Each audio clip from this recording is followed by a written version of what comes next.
te ressembler, Jésus, c'est mon espoir suprême.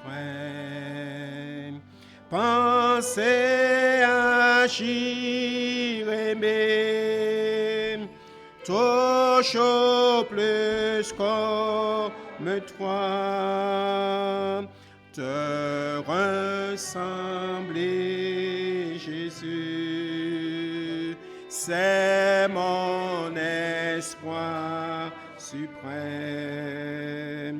Par ton esprit en moi, semblable à toi, te ressembler, Jésus, c'est mon espoir suprême. Penser, agir, aimer, toujours plus comme toi, te ressembler, Jésus, c'est mon espoir. Par ton esprit, semblable à toi. Amen. Et c'est la volonté de Dieu que nous puissions le ressembler. C'est notre désir. Alors, bienvenue, frères et sœurs, dans ce lieu, dans la maison de prière ce matin. Que le Seigneur nous fasse du bien. Amen. Que le Seigneur vous bénisse et que nous puissions repartir de ce lieu avec plus que nous sommes arrivés. C'est là le but.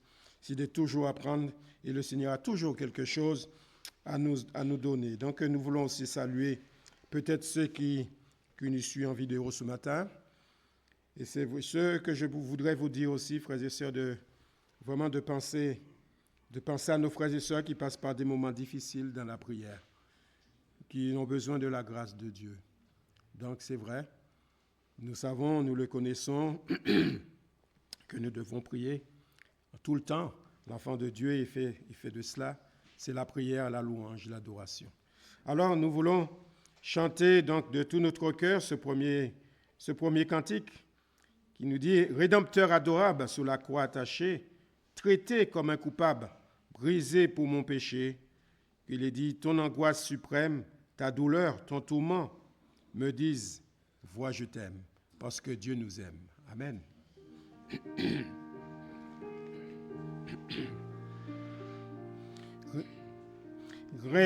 Rédempteur adorable, sur la croix attaché, traité, brisé pour mon péché, ton angoisse suprême, ta douleur, ton tourment, me disent, vois, je t'aime, j'ai pris.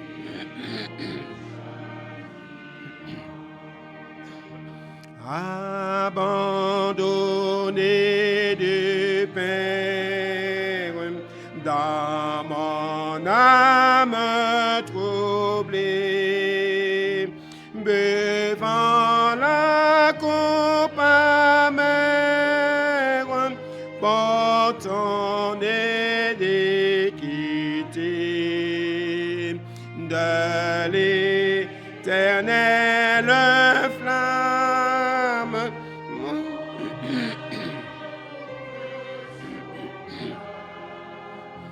Je mourus pour ton âme, pécheur à Golgotha.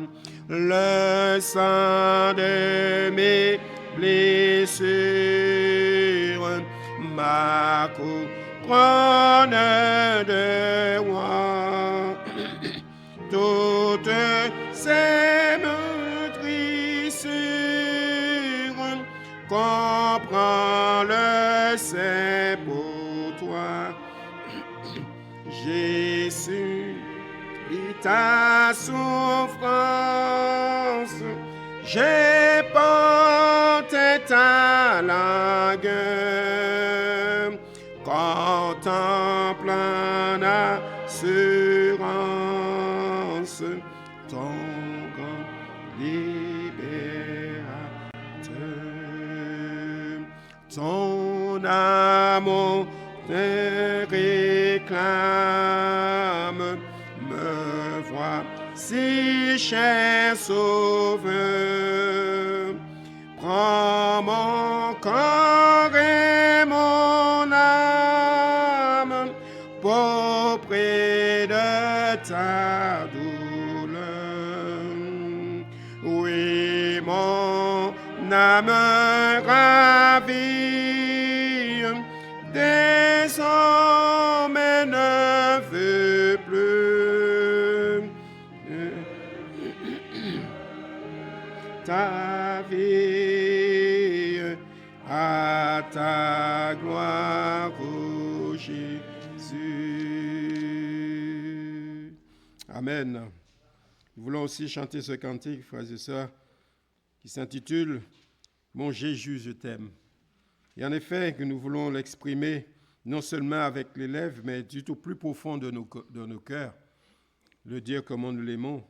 Parce que quand nous réalisons tout ce qu'il a fait pour chacun de nous, serait-ce qu'il a donné sa vie pour nous. C'est pour cela que nous sommes là, comme des enfants reconnaissants, de dire « Seigneur, je t'aime ». Amen.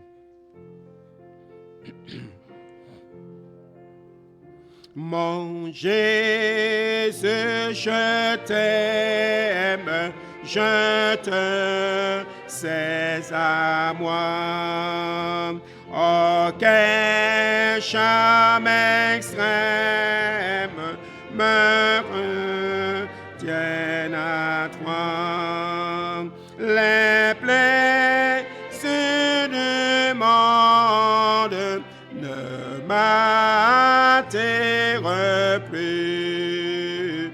Ton amour m'inonde, je t'aime, ô Jésus. Mon Jésus, je t'aime, car tu m'as sauvé. En t'offrant toi-même, ton sang m'a lavé. Sur la croix bénie, pour moi te mourir. Ta mort est ma vie, je t'aime, ô Jésus. Qui s'est bas, je t'aime, jusque dans la mort. À l'heure suprême de derniers efforts, ma voix inspirante ne s'entendra plus. Sachez que je chante, je t'aime, ô Jésus. Je verrai ta face, quel ravissement. Je louerai ta grâce éternellement et dirai sans cesse avec les élus, l'hymne d'allégresse. Je t'aime, ô Jésus. Amen. Rien n'est comparable à notre Dieu. C'est cela que nous allons chanter ce matin aussi. À toi, mon Sauveur. Rien n'est souhaitable comme ta faveur, Sauveur adorable. Et vous allez voir que ça va être une répétitive. Je t'ouvre mon cœur. Et ça, le Seigneur attend que nous puissions ouvrir nos cœurs à lui ce matin. Amen.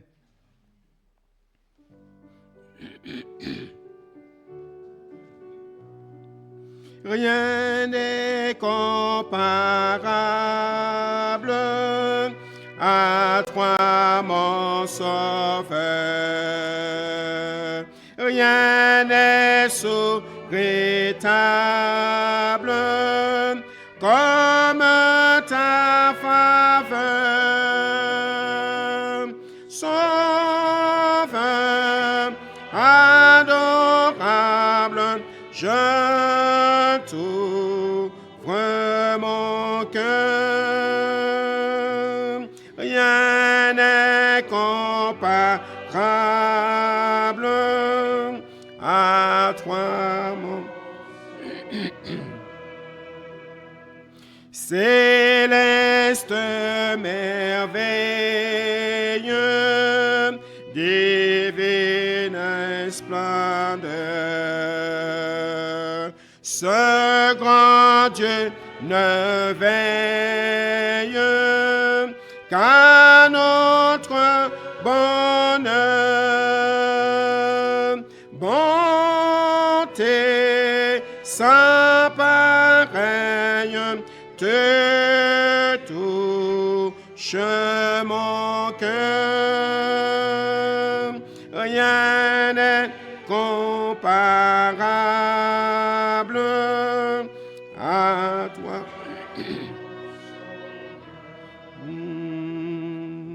Quand je te contemple, ô Dieu mon Sauveur, mon cœur au fin temple à son Rédempteur.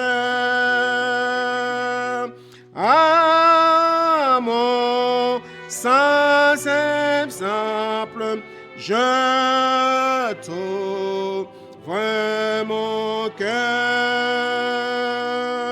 Rien n'est comparable à toi, mon Sauveur. Ô source féconde de toute douceur, tu ne viens au monde que pour le pécheur. Bonté sans je t'ouvre mon cœur. Rien n'est comparable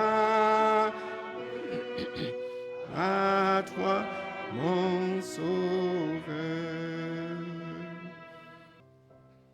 Ne crains rien, je t'aime, je suis avec toi. Promesse suprême qui soutient ma foi. La sombre vallée n'a plus de terreur. L'âme consolée, je marche avec mon Sauveur. Non, jamais tout seul, non, jamais tout seul. Jésus, mon Sauveur, me garde, jamais je ne le sais seul. Non, jamais tout seul. Non, jamais tout seul. Jésus, mon sauveur, me garde. Je ne suis jamais tout seul.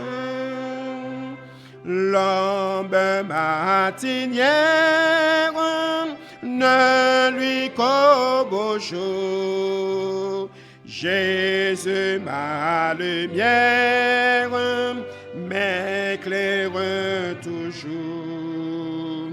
Quand je perds de vue l'astre radieux,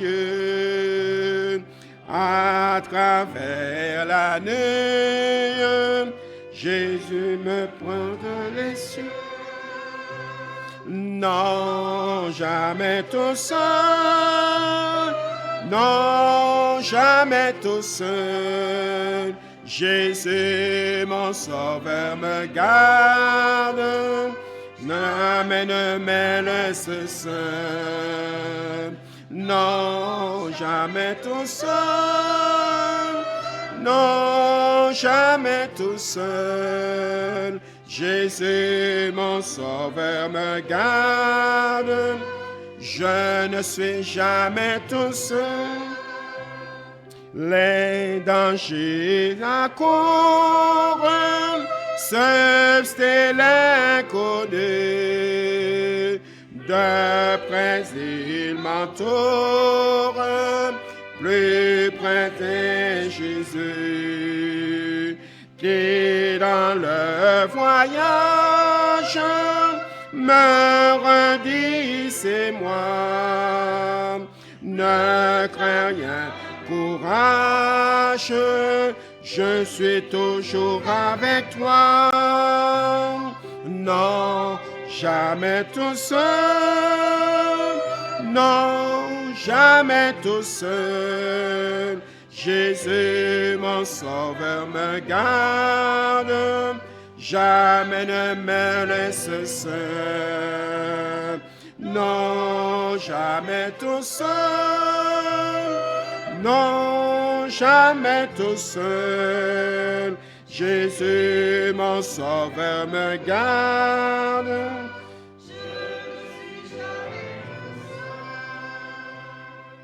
Amen. Gloire au Seigneur, frères et sœurs. Je vous invite donc à lire avec moi dans cette première lecture, dans Matthieu 25. Nous allons lire dans Matthieu 25 et à partir du verset 14. Matthieu 25.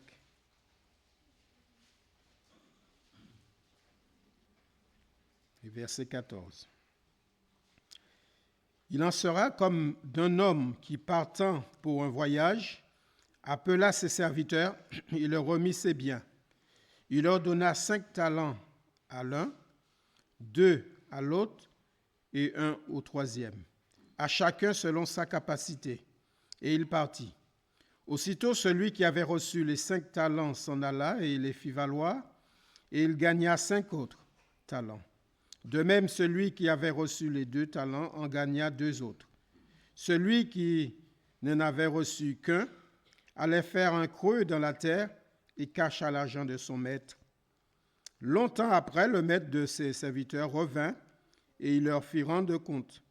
Celui qui avait reçu les 5 talents s'approcha et en apporta 5 autres talents. Et il dit, « Seigneur, tu m'as remis 5 talents, voilà, j'en ai gagné 5 autres. » Son maître lui dit, « C'est bien, bon et fidèle serviteur, tu as été fidèle en peu de choses, je te confierai beaucoup. Entre dans la joie de ton maître. » Celui qui en avait reçu 2 talents s'approcha aussi et il dit, « Seigneur, tu m'as remis 2 talents, voici, j'en ai gagné 2 autres. » Son maître lui dit, « C'est bien, bon et fidèle serviteur, tu as été fidèle en peu de choses. Je te confierai beaucoup, entre dans la joie de ton maître. » Mais celui qui n'avait reçu qu'un talent s'approcha ensuite et il dit, « Seigneur, je savais que tu es un homme dur, qui moissonne où tu n'as pas semé, et qui amasse où tu n'as pas vanné. J'en ai eu peur, et je suis allé cacher ton talent dans la terre. Voici, prends ce qui est à toi. son maître lui dit, « Serviteur méchant et paresseux, tu savais que je moissonne où je n'ai pas semé et que j'amasse où je n'ai pas vanné. Il te fallait donc remettre mon argent au banquier, et à mon retour, j'aurais retiré ce qui est à moi. » J'étais en train de chercher ce qui est à moi avec un intérêt. On va arrêter là notre lecture. Amen. Parabole des talents. Frères et sœurs, c'est quelque chose que nous avons lu et relu. Tant de messages, tant de conseils de la parole de Dieu étaient là-dessus. Parce que vous savez que le Seigneur, il parle tantôt d'une manière, tantôt d'une autre. Et c'est le même verset que nous pouvons entendre un dimanche et puis réentendre un autre dimanche. La pensée de Dieu n'est pas la même. Parce que, si vous voulez, la parole de Dieu est vivante. Et Dieu sait, il connaît nos besoins. Avec ce même verset, il peut tirer justement quelque chose que nos cœurs ont besoin. Il ne faut pas qu'on se dise que, voilà ce verset, on a la définition. On n'a pas de définition du verset. Le verset n'est pas égal forcément à ça. C'est la pensée que le Seigneur met et dans la direction qu'il veut atteindre. Et il nous dirige, c'est vrai, sous cette pensée.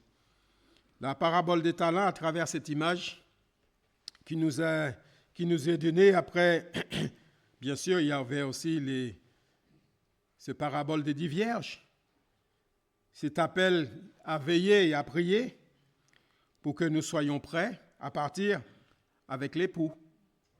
Parce que l'épouse, c'est nous, c'est l'Église, frères et sœurs. Donc, que nous soyons prêts. La préparation, vous voyez, toutes ces images, donc ces paraboles qui ont suivi, parce que dans le but de Dieu, dans le but du Seigneur, c'est que pour nous alerter dans la prudence, mais aussi de veiller et que, pour nous montrer aussi que nous avons nos responsabilités, que le Seigneur nous a confié des choses. Quand nous avons accepté Jésus dans nos cœurs, nous sommes passés de la mort à la vie, nous vivons dans cette nouveauté de vie, et c'est vrai que nous avons reçu de Dieu, nous avons reçu des talents, nous avons reçu des dons que le Seigneur a donnés à chacun, afin que nous puissions le faire fructifier. Parce que le but de l'enfant de Dieu, c'est de porter du fruit, frères et sœurs. C'est de porter du fruit. C'est vrai que quand nous lisons cela, nous réfléchissons là-dessus, et que c'est vrai que le Seigneur nous montre que nous sommes l'Église, nous sommes son épouse, et il vient nous chercher. D'où cette nécessité d'avoir l'huile, comme ces 10 vierges, l'huile dans nos lampes. Non seulement d'avoir l'huile dans nos lampes, je ne sais pas, vous lisez bien ce qui est marqué, mais avoir les réserves. C'est important ça, les réserves. Parce qu'on pourrait dire, on a tous la foi, on croit tous au Seigneur, mais il y a les réserves. Et nous n'allons pas, je ne vais pas rester je ne suis pas là ce matin pour parler sur les 10 vierges, mais je vais ouvrir cette parenthèse et la fermer après. C'est que les 10 vierges s'assoupirent en attendant le retour de l'époux. Ils avaient de l'huile, on pourrait dire, j'ai la foi, je suis prêt à rencontrer mon Seigneur, le Seigneur peut venir. Puis arrivé à un moment donné, on peut s'assoupir, on peut tout dans cette attente, mais voilà, le Seigneur, il vient. C'est le moment. Réveillez-vous. Alors oui, on a de l'huile, mais si on n'a pas suffisamment, si on n'a pas ce réserve, nous pouvons être comme ces 5 sages, folles que la Bible souligne, qui n'a pas justement de réserve pour permettre de ravitailler leurs lampes. C'est pour cela que le Seigneur nous rappelle, nous enfants de Dieu, de veiller sur notre vie, de veiller sur notre salut. C'est vrai que le Seigneur nous a sauvés. Le salut est acquis. Nous pouvons, non seulement ça, il ne faut pas nous laisser aussi, comment dirais-je, par l'adversaire de nos âmes. Pourquoi qu'on qu'on est perdu parce qu'on fait une chute, qu'on est perdu. Le salut est acquis. Et le Seigneur nous a donné ce moyen, quand nous chutons, de revenir vers lui avec un cœur repentant, frères et sœurs. Nous sommes sauvés, le salut est acquis. Le Seigneur est mort une fois pour toutes, tout est accompli pour le Seigneur. Même si on s'éloigne de lui, le Seigneur il reste toujours fidèle, les bras grands ouverts. Ne pensons pas que c'est pas que je veux encourager dans ce domaine-là, mais nous sommes chers. Nous avons nos luttes. Parfois, nous chutons. Vous savez, chuter, ce n'est pas on peut chuter, tomber, mais on peut aussi se relever. Moi, quand je tombe, j'essaie vite de me relever parce que ce n'est pas fait pour rester par terre. Moi, je suis fait pour rester sur mes deux pieds. Sur le plan spirituel, c'est ça. On chute, on tombe, mais vite on se relève, frères et sœurs. Et le Seigneur a mis les outils pour chacun, pour ses enfants, c'est de revenir vers lui avec un cœur repentant. Pouvoir demander pardon au Seigneur, le désir de ne pas recommencer, bien sûr. Donc le Seigneur nous fait grâce. Vous savez, dans ce temps de la fin, on voit les choses se mettre en place de ce que la parole de Dieu nous avertit de ce temps difficile. Ça, il faut que nous les réalisons. Soyons pas comme le monde qui croit toujours que les choses vont s'améliorer. Et oui, pour eux, les choses vont s'améliorer. C'est un temps de passage. Mais la parole de Dieu me dit autrement. Moi, je crois à la parole. C'est mon boussole. C'est mon guide. Je pense par la parole, frères et sœurs. Et c'est ça, nos enfants de Dieu. C'est la Bible, c'est la parole de Dieu, c'est l'écrit qui est important. Ce n'est pas ce que nous entendons et ce que nous voyons, mais c'est ce que le Seigneur nous dit. Si Dieu a dit, alors là, je ne proteste pas. Si Dieu a dit, il a raison. Dieu a toujours raison. Amen. Ben oui. C'est à partir du moment que le Seigneur a dit, que j'ai vu qu'il est. Bien sûr, il y a des interprétations, il y a des choses que je ne comprends pas tout de suite, que je comprendrai après, ou pas, ben, parce que c'est Dieu qui conduit ma vie.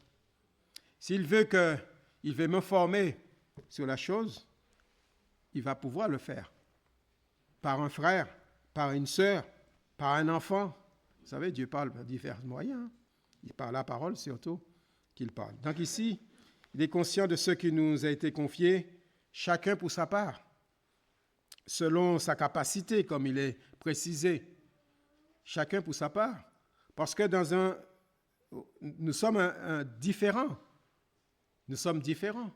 Dieu donne les choses en fonction de nos capacités. Je ne peux pas vous apporter quelque chose que je n'ai pas. Le Seigneur m'a donné une capacité, le peu, je ne sais pas combien de talents, mais je sais que c'est lui qui me l'a confié. Je ne cherche pas non plus à égaler ceux qui ont reçu les 5. Si j'en ai reçu 2, ça me suffit. Et nous allons voir, à la fin, il y a des récompenses. Et si vous constatez bien, que vous avez remarqué avec moi, que ceux qui ont gagné, ceux qui ont reçu les 5 ou ceux qui ont reçu les 2, ils ont eu les mêmes compliments du Seigneur. Ils ont eu les mêmes compliments. Il n'a pas été dit, je t'ai donné beaucoup, tu en as gagné beaucoup, plus que l'autre, alors tu as une récompense. Non. Vous savez que celui qui a reçu 5 ou celui qui a reçu 2, aux yeux de Dieu, c'est la même. Le service est important. Le service, c'est la qualité du service et surtout l'obéissance à ce que Dieu nous donne à faire. Le Seigneur nous a confié quelque chose. Et ça parle de talents, et je pourrais même, dans nos témoignages, qu'est-ce que nous en faisons de ce que le Seigneur nous a donné? Nous avons reçu la parole, nous avons compris. Nous avons compris en Jésus, c'est lui le Sauveur. Nous avons compris qu'en donnant notre vie à Jésus, les choses s'améliorent, les choses se règlent. Alors ceux qui sont dans le besoin et que nous le savions, c'est tout à fait normal, frères et sœurs, qu'un chrétien communique Jésus à son voisin. Le témoignage est important. Mais lui, le Seigneur ne peut pas tromper parce qu'il sait ce qu'il a donné pour chacun, dans le but de porter du fruit, de faire fructifier ce que le Seigneur nous a confié. Il en serait comme d'un homme qui, partant pour un voyage, appelant ses serviteurs et il leur remit ses biens. Cet homme, il a fait toute cette préparation. Il partait en voyage, il a donné toutes les indications. Dans cette parabole, il devait partir, bien sûr, je ne sais pas où, mais il laisse sa maison totalement. Se confier sa maison, il faut avoir une totale confiance.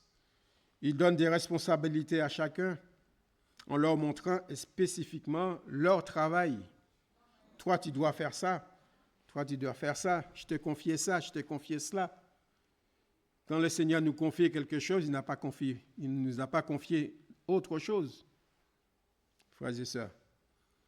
Et même au portier de veiller sur sa maison, de l'ensemble. Vous savez que le Seigneur nous appelle aussi à veiller sur nos vies, à veiller les uns sur les autres, veiller et prier. Parce que là, il est question du retour de Jésus. Il est question, c'est que le Seigneur revient, on le dit, c'est en nous ça. Oui, nous avons reçu cette conviction et nous l'attendons, le retour de Jésus. Amen. Nous attendons le retour de Jésus. Mais la question qui peut se poser, est-ce que ma vie est prête? Est-ce que je suis prêt? Est-ce que je suis prêt? Donc, vous savez que, comme nous l'avons lu, il donna 5 talents à l'un, 2 à l'autre, et au troisième, à chacun selon sa capacité. Comme je viens de le dire, selon sa capacité, parce que nous sommes différents et le Seigneur le donne à l'un comme il le veut. C'est Jésus qui donne les dons, frères et sœurs.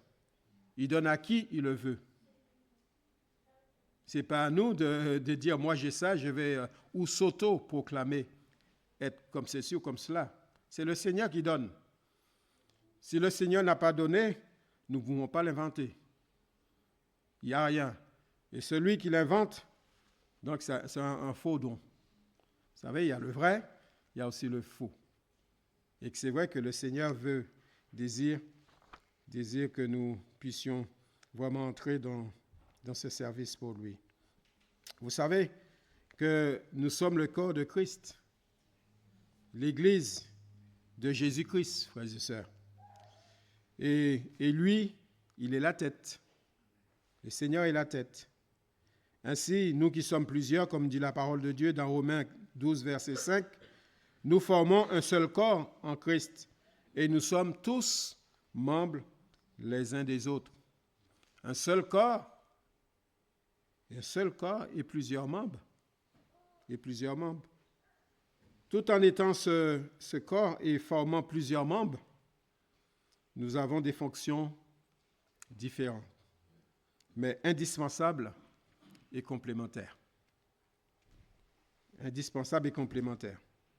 C'est bien d'être ensemble, frères et sœurs. C'est bien d'être ensemble. Vous savez que le talent que je parle, ce n'est pas un talent de dire j'ai une compétence sur quelque chose. Vous savez, Dieu n'a rien à faire avec les compétences humaines. Ce n'est pas parce que, avant de connaître le Seigneur, que j'étais un grand musicien, un bon musicien, et que je suis converti, que obligatoirement qu'on va m'autoriser à jouer. Non. Vous savez, avant tout, le Seigneur transforme le cœur. C'est le cœur.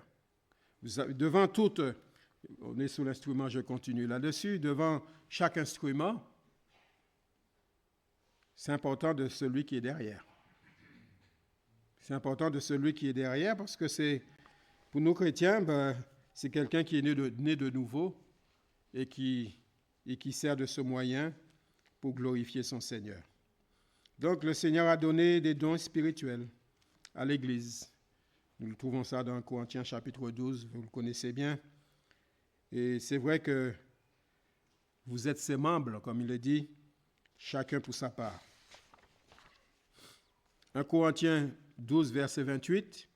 Et Dieu a établi dans l'Église, premièrement, des apôtres, secondement des prophètes, troisièmement des docteurs, ensuite ceux qui ont le don des miracles, puis ceux qui ont les dons de guerre, de secourir, de gouverner, de parler diverses langues.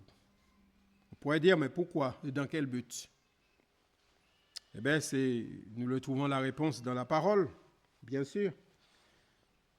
Et notez cette référence dans 1 Corinthiens 12, verset 7. Or, à chacun, la manifestation de l'Esprit est donnée pour l'utilité commune. C'est pour l'Église, frères et sœurs, et ça, c'est le Seigneur l'a donné, ce don. Donc, alors le chrétien né de nouveau, dans cette nouvelle naissance en Jésus-Christ, parce que nous sommes nés de nouveau, nous sommes nés en Jésus-Christ, nous avons tous reçu de Dieu. Quand nous venons vers le Seigneur, nous avons tous reçu de Dieu et nous les servons, frères et sœurs. Comme dans cette parabole, le Seigneur nous a confié chacun à sa mission. Ne pensez pas ne disez pas que moi je ne sais pas, depuis X années que je suis converti, j'ai rien, je ne sais pas quoi faire.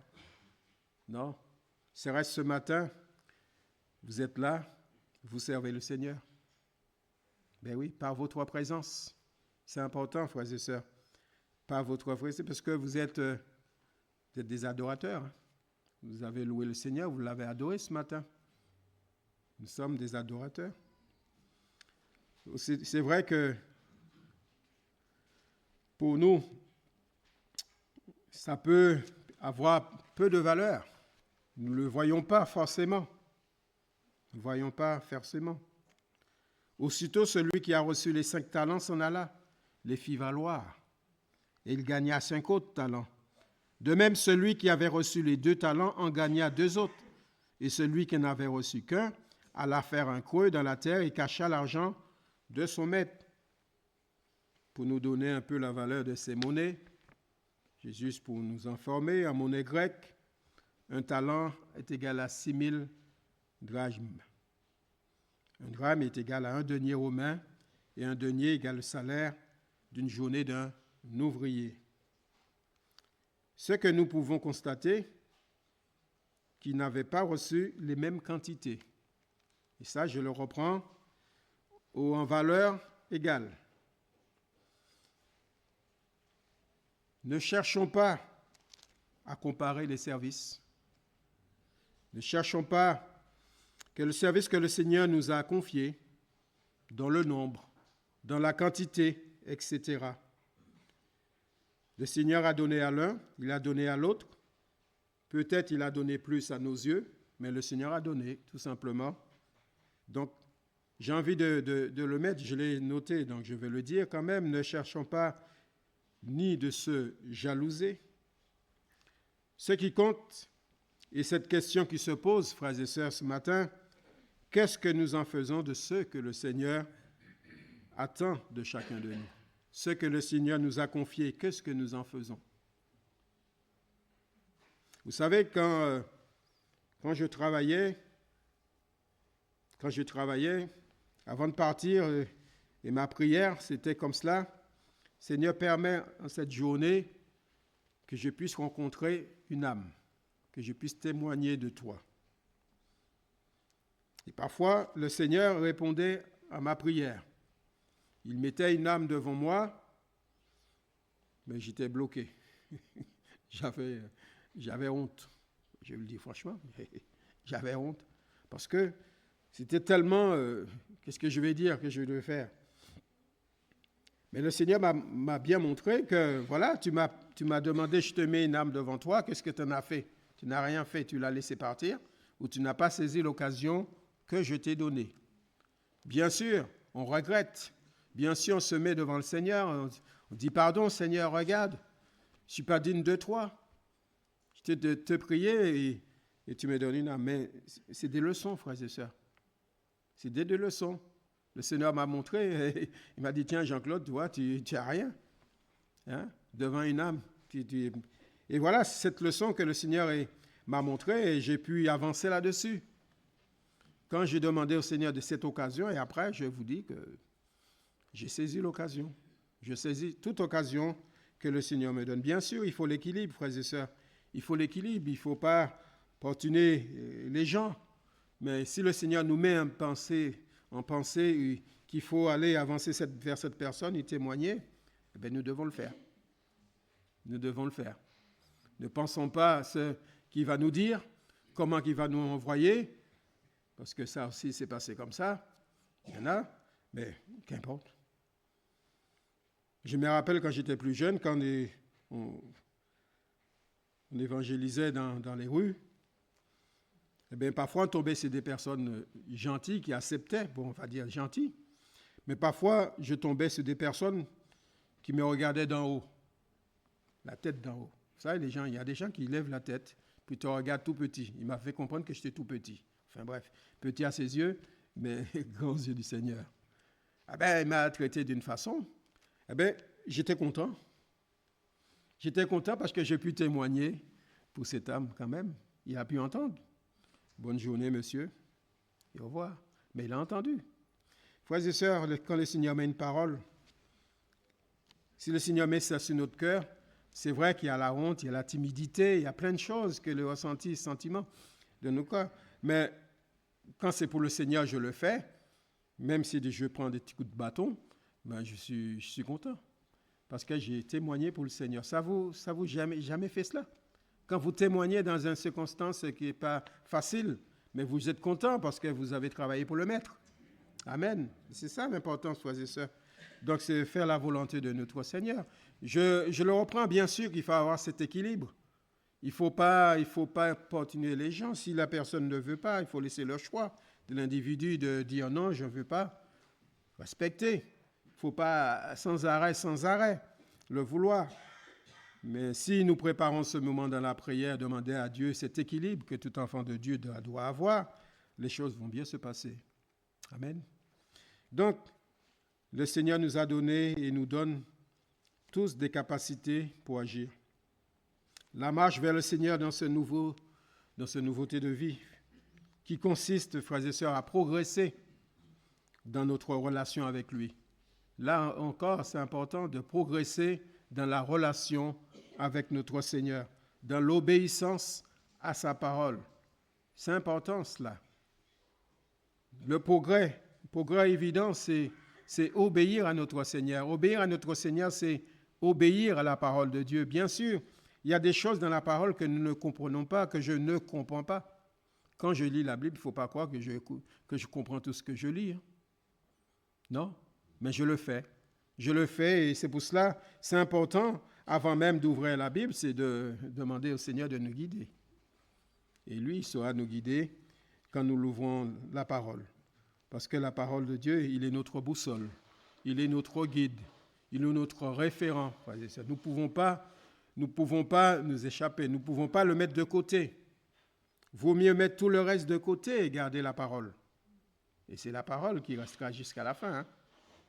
Amen.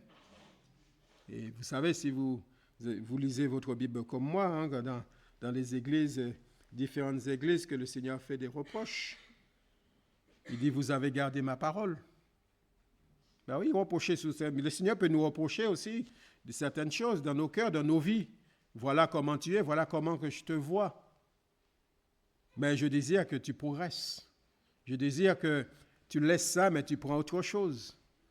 Donc, il faut, frères et sœurs, que nous puissions être attentifs à la parole de Dieu quand nous la lisons. Ce n'est pas un hasard. Même si nous ouvrons notre Bible, qu'on ne savons pas dans quelle direction prendre. C'est pour cela que je vous dis, même avant que ce soit dans le témoignage personnel, que ce soit dans la lecture, dans la méditation de la parole, nous devons demander au Seigneur son aide.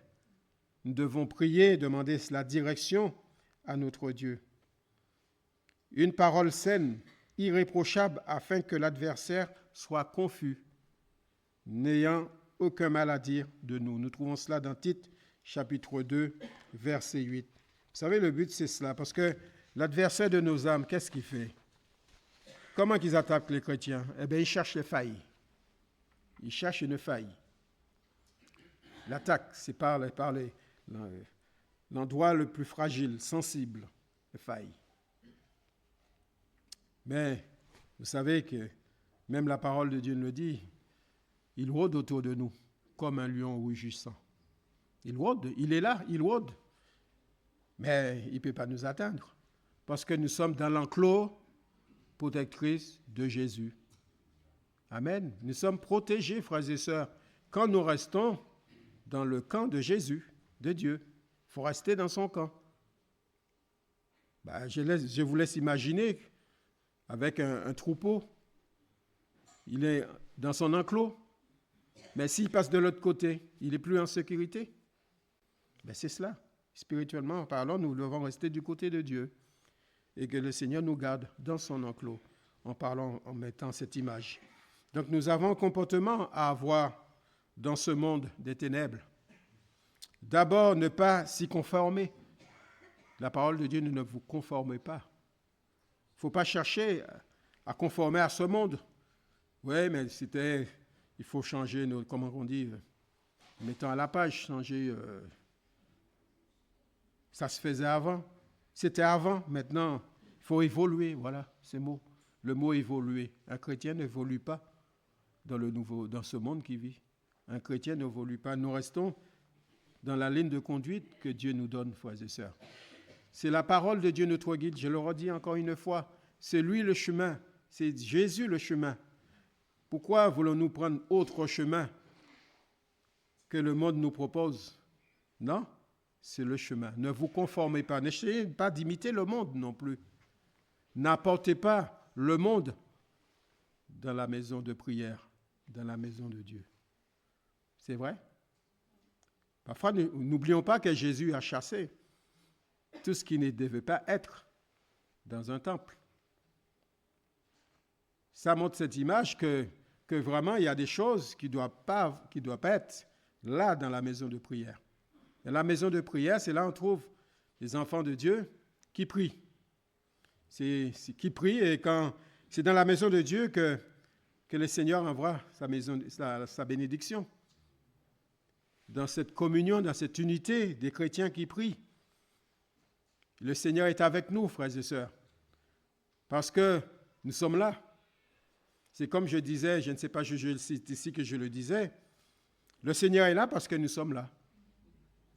Et quand nous allons quitter ce lieu, il n'est pas là, s'il n'y a personne. S'il n'y a pas d'enfant de Dieu, là où 2 ou 3. S'il y en a 3, le Seigneur il sera là, mais il sera en même temps chez moi à la maison. Le Seigneur est partout. Alors oui, ce n'est pas le lieu, c'est l'Église, c'est le corps de Christ. Et cette unité que nous formons et que le Seigneur nous dit, ne vous conformez pas à ce siècle. Ne vous conformez pas au siècle présent, mais soyez transformés par le renouvellement de l'intelligence, afin que vous discerniez quelle est la volonté de Dieu, ce qui est bon, agréable et parfait. Nous trouvons cela dans Romains 12, chapitre 2. Et dans 1 Pierre 1, 14, il nous est dit, comme des enfants obéissants. Des enfants obéissants. Et les enfants qui obéissent. Nous savons que dans ce monde, les enfants ont du mal à obéir. Ils ont du mal à obéir. Parfois, nous entendons ce mot « je gère ». Vous savez, même, j'ai véhiculé des enfants. Ces enfants-là, ils voulaient toujours avoir raison. Ils voulaient toujours avoir raison, puis j'ai dit, mais pourquoi, monsieur, que c'est vous qui, forcément, qui a raison? J'ai dit, j'ai déjà vécu avant toi, je suis né avant toi, donc j'ai déjà commencé une bonne partie de la vie. Donc je peux me permettre de dire ce qui est bien, ce qui est mal, dans quelle direction prendre. Et forcément, les enfants ne savent pas, c'est à nous, parents, de guider nos enfants. C'est à nous de guider. Maintenant, ils ont un âge qui veulent, vous savez, quand ils veulent prendre leur direction, ils arrivent au croisé de la vie. S'il faut tourner à droite et puis ils prennent à gauche, vous savez, notre société nous dit, elle est majeure. qu'est-ce que vous voulez faire? Ben oui, ils ont des doigts. Mais pendant que nous pouvons guider nos enfants, eh bien, mettez le tuteur, frères et sœurs, que l'arbre puisse bien pousser. Doigt. C'est ça que nous essayons de faire. Et nous l'avons fait. Je ne dis pas que c'est facile. Je ne dis pas que c'est facile. On est persuadé parfois, on a des échecs, que c'est notre faute. Pourtant, on a fait tout ce qu'on pouvait. On a fait tout ce qu'on pouvait. Peut-être il y a des choses que nous n'avons pas fait nous aussi.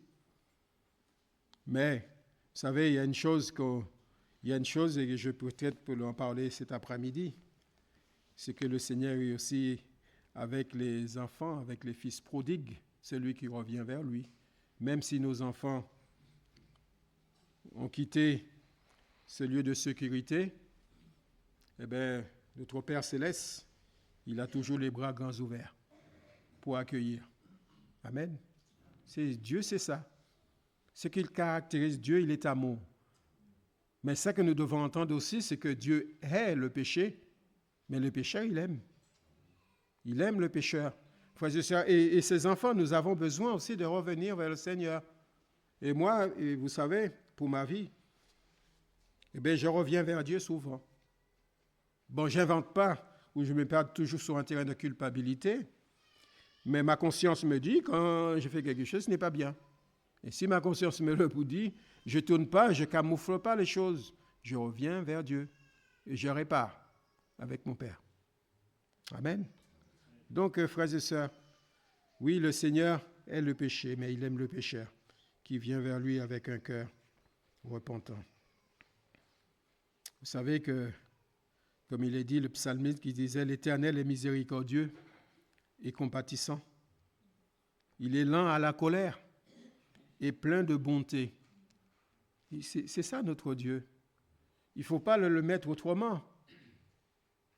Dieu est amour, il aime ses enfants. Le Seigneur désire notre joie, notre bonheur. Le Seigneur désire que nous puissions résister jusqu'au bout, que nous puissions garder la foi jusqu'au bout.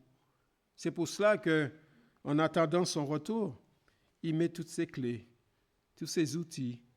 Il nous avertit, il nous prépare ce qu'il faut faire, ce qu'il ne faut pas faire, comment il faut se comporter, etc. Donc, le Seigneur sait parce qu'il nous connaît. Amen. Il nous connaît.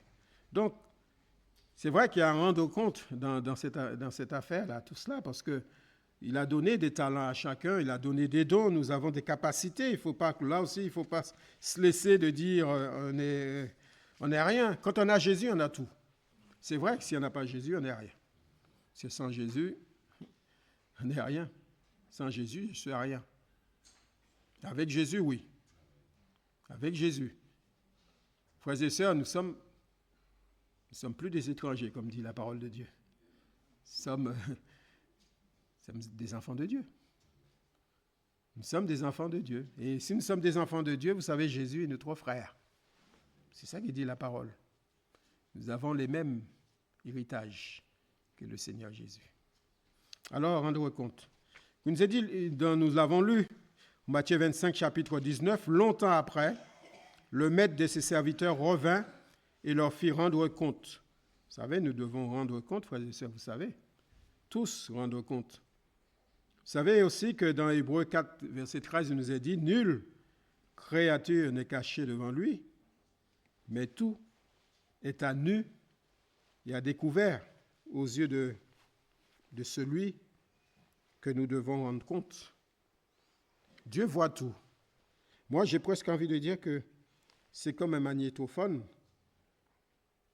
sur notre vie que le Seigneur, tout va être enregistré. Notre vie est enregistrée. Tout. Tout. Bien sûr, de préférence, tout ce qu'on fait. Mais j'ai envie de dire aussi, il y a des choses que Dieu a pardonnées, que Dieu ne va pas nous le remettre, parce qu'il est déjà effacé. Quand Dieu pardonne, il efface. Frères et sœurs, il efface nos péchés, donc il ne va pas nous le ressortir. Mais le Seigneur pourrait nous dire, tiens, voilà, je t'ai mis une âme sous ta haute, ben, tu l'as laissé filer, quoi.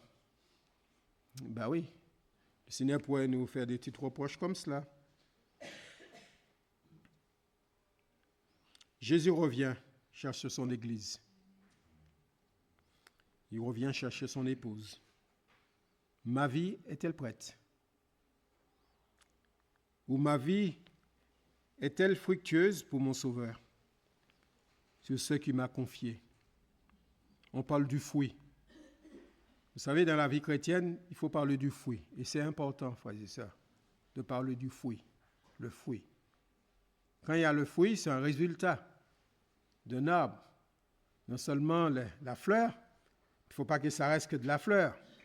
Parce que si j'ai un cerisier et qu'il ne reste qu'en fleur, moi, je viens manger le cerise. Donc, il faut que ça aille jusqu'au bout. C'est important. Jésus et la parole de Dieu, nous le trouvons ça dans Jean chapitre 15, verset 1. Je suis le vrai cep. Le vrai cep. Il y a toujours un vrai, parce qu'il peut y avoir un faux. Et mon Père est le vigneron. Et au verset 2, tout sarment qui est en moi et qui ne porte pas de fruit, il le retranche. Et tout sarment qui porte du fruit, il émonde afin qu'il porte encore plus de fruits. Pour porter du fruit, il faut être attaché. Attaché au cep. Attaché au Jésus, c'est-à-dire demeurer. Jésus demeure en moi, il vit en moi. Je lui appartiens. Demeurer sur le vrai cep. Et pour porter encore plus de fruits, parce que là, il est écrit, pour porter encore plus de fruits, il faut passer par cette étape de l'émondage. Je ne sais pas si ça se dit, mais vous comprenez, de l'émondage, qui n'est pas forcément agréable, mais très utile. Très utile. Ça fait partie aussi de ce que le Seigneur nous apprend dans le progrès. Et parfois, que ce n'est pas facile, frères et sœurs, et nous devons passer par ces épreuves-là pour porter encore plus de fruits pour notre Seigneur. Nous n'avons pas besoin d'entendre le conseil du Seigneur. Ou plus ou moins, nous avons besoin d'entendre le conseil du Seigneur. Parfois, il nous bouscule, mais c'est salutaire pour notre vie. C'est salutaire pour notre vie. Parfois, c'est vrai que parfois nous entendons même quand un serviteur ou celui qui prêche, qui annonce la parole, mais il annonce la parole, il annonce la Bible. Parfois, ça fait du mal, parce que dans notre chair, quand il reçoit, c'est une percussion là. Et oui, il agit la chair. Il n'aime pas trop qu'on appuie dessus. Et pourtant, c'est important aussi de l'entendre. Vous savez, si le Seigneur nous parlait que d'encouragement, tout le temps d'encourager. C'est bien d'encourager. C'est bien l'encouragement. Mais le Seigneur dit toute parole est inspirée de Dieu. Et aussi pour corriger, pour instruire. Frères et sœurs, et pour nous mettre aussi, si nous ne sommes pas bien sur le chemin, le Seigneur peut nous reprendre. Ou si le Seigneur veut que nous apprenions des choses pour aller plus loin, il a des choses qu'il a besoin d'enlever, des choses inutiles dans notre vie. C'est important, on parle du temps de la fin. Il faut aller à l'essentiel. Moi, j'ai compris cela. Je ne sais pas pour vous, mais je vais à l'essentiel maintenant dans ma vie avec Dieu. Parfois, j'entends des choses, des propos qui édifient pas, mais vite, je ferme la porte. Puis je vais à l'essentiel. Je ferme la porte, mais je prie quand même. Je prie. Mais frères et sœurs, il ne faut pas rester sur essayer de cultiver le négatif, de cultiver tout ce qui n'édifie pas. Ne cherche pas à avoir des nouvelles, des détails, mais cherchez plutôt à prier pour le salut des âmes. À prier pour que l'avancement de l'Église, que le Seigneur nous tienne debout, que nous puissions garder la foi jusqu'au bout, frères et sœurs. Je vous le dis, il fera promptement justice. Mais quand le Fils de l'homme viendra, trouvera-t-il la foi sur la terre? Et là, c'est quand même, frères et sœurs, nous trouvons ça dans Luc 18, verset 8. Trouvera-t-il de la foi? Veillez et priez, parce que vous ne savez ni le jour, ni l'heure. Personne ne le sait. Personne ne le sait. Même personne ne le sait s'il doit quitter la terre. Personne ne le sait non plus. Donc, c'est comme on annonce aux inconvertis, on annonce à ceux qui ne connaissent pas le Seigneur qu'il faut être prêt. Parce que c'est maintenant, c'est aujourd'hui le salut. Aujourd'hui la grâce, ce n'est pas demain. Parce que personne ne sait demain qu'est-ce qui arrivera. Et c'est valable aussi pour nous chrétiens. Il faut qu'on soit prêt. Dans notre vie spirituelle, dans notre relation avec Dieu, à tout instant, toute occasion, nous devons réparer, être prêts. Je ne sais pas quand je le disais ça, mais nous sommes là. On dit Jésus est au milieu de nous, mais Jésus, il est là, frères et sœurs. Il est là. Il a en esprit et en vérité, même sûr, Jésus est là. J'aurais pu le laisser la place au Seigneur Jésus pour prêcher. Mais le Seigneur a donné à l'homme. Mais il est là. Il est là. Est-ce que nous le réalisons? Est-ce que nous le croyons? Tout ce que nous faisons, tout service, frères et sœurs, petit soit-il ou à nos yeux, mais important aux yeux de Dieu, tout sera enregistré, même celui, nous l'avons lu, on va arrêter un petit peu le dessus, celui qui a caché ce seul talent reçu, mais il a méprisé son maître. D'avoir reçu un talent, il a eu aussi les conséquences aussi de son choix. Parfois, le Seigneur peut nous confier à nos yeux une toute petite chose. Vous savez, pour moi, je l'ai réalisé avec des années avec le Seigneur, en faisant le ménage, même en nettoyant la cour, c'est un service important pour le Seigneur. Amen? Oui, c'est important. C'est vrai que nous le connaissons, tous ces versets, tout ce que ta main trouve à faire, fais-le. Mais tout ce que ta main trouve à faire. Mais vous savez, il n'y a pas de grandes choses, de petites choses. C'est vrai que le Seigneur a confié, il confie des grandes. Quand nous occupons des petites, il peut nous confier des plus grandes. Mais là, le Seigneur nous a confié des talents que nous recevons, des capacités en fonction de ce que nous pouvons gérer. Le Seigneur, lui, le sait. C'est comme je disais, je ne peux pas donner et enseigner des choses que je n'ai pas reçues. Ne cherchons pas à me comparer avec un autre. Vous voyez ce que je veux dire? Je ne l'ai pas reçu. Je peux faire tous les efforts que je veux, mais je ne l'ai pas reçu. Par contre, ce que le Seigneur m'a donné, je l'apporte avec le peu, peut-être maladroitement, avec mon accent. Mais tout est fait pour la gloire de Dieu, frères et sœurs. Je ne sais pas si vous avez compris avec tous ces exemples-là que je vous donne, c'est pour montrer que le Seigneur t'a confié, vous a confié quelque chose. Donc, jusqu'au bout. Même nos papis, nos mamies, nos aînés, le Seigneur leur a confié. C'est bien sûr, ils ne peuvent plus marcher avec les prospectus pour mettre dans les boîtes à lettres, mais ils peuvent rester chez eux, ils peuvent prier. Il y a des listes de prières. Ils sont dans le combat de la foi et ils prient. C'est important ça. Vous savez, mon beau-père, je vous l'ai dit parce que je le vois tout le matin, il a sa Bible devant lui et il prie. Parfois, j'entre, je l'entends prier, puis je laisse finir la prière quand même. Mais oui, il prie. Et il prie et énumère les frères et sœurs. Il est au service.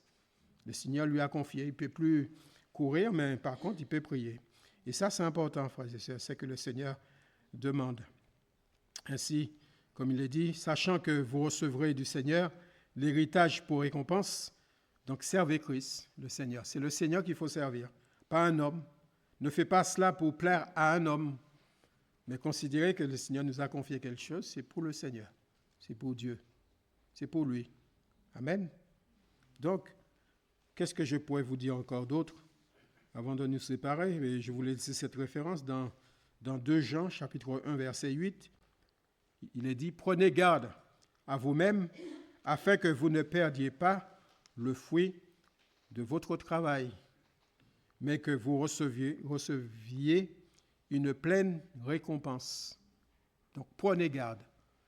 C'est ça, il faut bien lire parfois le verset, dans les débuts. Il faut prendre garde quand même, frères et sœurs. Et c'est vrai que la parole de Dieu nous le dit aussi, nous le savons. Toi qui es debout, prends garde. Ben oui, tu as la foi. Tu dis tu es spirituel, parce que tu es bien en ce moment. À l'instant, tu es bien. Mais il peut arriver aussi, les choses peuvent s'inverser, que tu peux être dans le découragement. Et tu auras besoin de ton frère, tu auras besoin de ta sœur pour prier pour toi. Alors, que le Seigneur nous aide. Que le Seigneur nous aide. Et ce que je l'avais dit, que je le redis, c'est que le Seigneur a donné à 5, qu'il a donné 2. Ce compliment, il est là même. Tu étais fidèle en peu de choses, je te confierai beaucoup. Entre dans la joie de ton maître. Amen. Nous désirons tous entendre cette parole de Jésus. Entre dans la joie de ton maître. Que le Seigneur nous bénisse et qu'il nous aide, frères et sœurs. Amen. Merci pour ta parole, Seigneur. Tu es grand. Tu es merveilleux, Seigneur. Tu parles tantôt d'une manière, tantôt d'une autre. Mais, Seigneur, nous désirons, Seigneur, être attentifs à ce que tu nous dis, à ce que tu nous as dit, Seigneur. En effet, Seigneur, tu nous as confié des choses. Et nous voulions, Seigneur, c'est vrai, le faire fructifier pour toi, pour ton royaume, Seigneur. Mais, Seigneur, aide-nous à rester fidèles jusqu'au bout.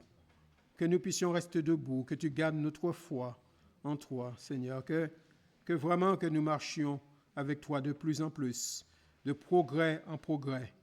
Fais-nous du bien ensemble, Seigneur. Fais du bien à ton Église, le corps de Christ, que nous puissions, Seigneur, nous faire du bien ensemble, nous aimer, Seigneur, comme tu nous le dis dans ta parole, de plus en plus, et que vraiment, Seigneur, ton Saint-Esprit se manifeste dans nos cœurs, dans nos vies, dans le nom de Jésus.